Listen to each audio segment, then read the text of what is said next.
Bonjour. Pareil, Aujourd'hui, l'actualité nous a parlé de Roland Garros, un aviateur, dont le nom est associé aux internationaux de tennis de Paris. alors qu'il était aviateur. Ouais, non, mais ça, c'est parce que ses amis, à sa mort, ont voulu lui rendre hommage parce qu'il aimait beaucoup le tennis. Oui, enfin, quand tu dis des amis, Je veux dire des amis. tu veux dire des sodomites, Non, des amis. des tatas. Non, mais ça, on n'est pas obligé de parler de ça, là. Il était de la raquette.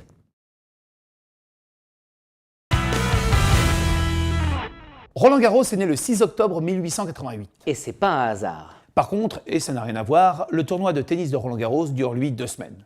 Comme la période des règles chez les femmes. Bah non. Bah si. Bah non, les règles chez les femmes, ça dure 4-5 jours. Bah non, ça dure 2 semaines.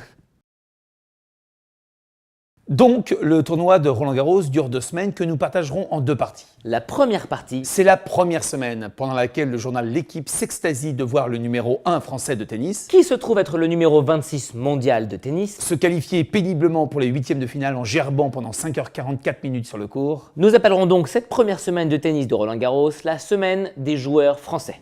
Puis vient la seconde semaine où tous les joueurs français auront été éliminés. Nous appellerons donc cette deuxième semaine de tennis de Roland Garros la semaine des joueurs de tennis.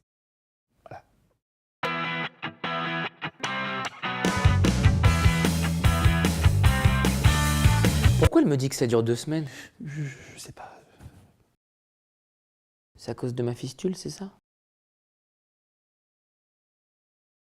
D'ailleurs, peut-être que c'est pour ça que Roland Garros est devenu une grosse On peste. sait pas. On sait peut-être, faudrait chercher. Et du coup, c'est pour ça que le tournoi de Roland Garros dure 15 jours. Mais sans doute, faudrait creuser la question. Alors. Oh la vache. Et alors. Bref, Roland Garros est né le 6 octobre 1888. Et c'est probablement ce qu'il a fait de mieux. 2 semaines?